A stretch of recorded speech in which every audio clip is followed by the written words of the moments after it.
समजा मी एखादा निर्णय घेतला आणि दोन भावांना एकत्रित यायचं आहे, तर मी काय असा GR काढलाय दोन भावांनी एकत्रित येऊ नये? ठाकरे बंधू एकत्र येण्याच्या चर्चांवर फडणवीसांचा खोचक टोला. युत्या आघाड्या या सगळ्या गोष्टी, निवडणुका या सगळ्या गोष्टी येत जातील, जात जातील, सगळ्या गोष्टी होत राहतील. मराठी भाषा संपली, परत नाही येणार. युती संदर्भातला विचार निवडणुकीवेळी घेऊ, राज ठाकरेंचं सूचक विधान. आता मराठी भाषिकांमध्ये फूट पडत नाही, मराठी अमराठीवाद होत नाही हे बघितल्यानंतर मराठी माणूस एक येऊ नये म्हणून आता हा GR त्यांना रद्द करावा लागलेला आहे. मराठी माणूस एकत्र येऊ नये म्हणून GR रद्द, उद्धव ठाकरेंचा सत्ताधाऱ्यांना टोला.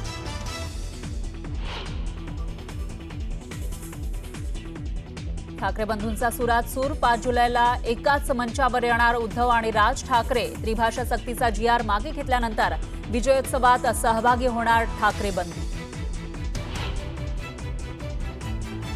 एकनाथ शिंदेंची पुन्हा एकदा कार्यकारिणीकडून शिवसेना मुख्य नेतेपदी निवड. पक्षप्रमुख किंवा शिवसेना राष्ट्रीय प्रमुख या पदावरून कार्यकारिणीमध्ये खल. रवींद्र चव्हाण होणार भाजपचे नवे प्रदेशाध्यक्ष, अधिकृत घोषणा उद्या होणार. मुख्यमंत्र्यांच्या उपस्थितीमध्ये अर्ज दाखल. बीड अत्याचार प्रकरणातील आरोपीचे धनंजय मुंडेंसोबतचे फोटो व्हायरल. कालच मुंडेंनी संदीप क्षीरसागर यांच्यावर केलेले गंभीर आरोप. अक्कलकुवा तालुक्यातील केलखाडी पाड्यातील विद्यार्थ्यांचा जीव घेणा प्रवास. नदीवर पूल नसल्यानं झाडाच्या फांदीला पकडून जाण्याची वेळ.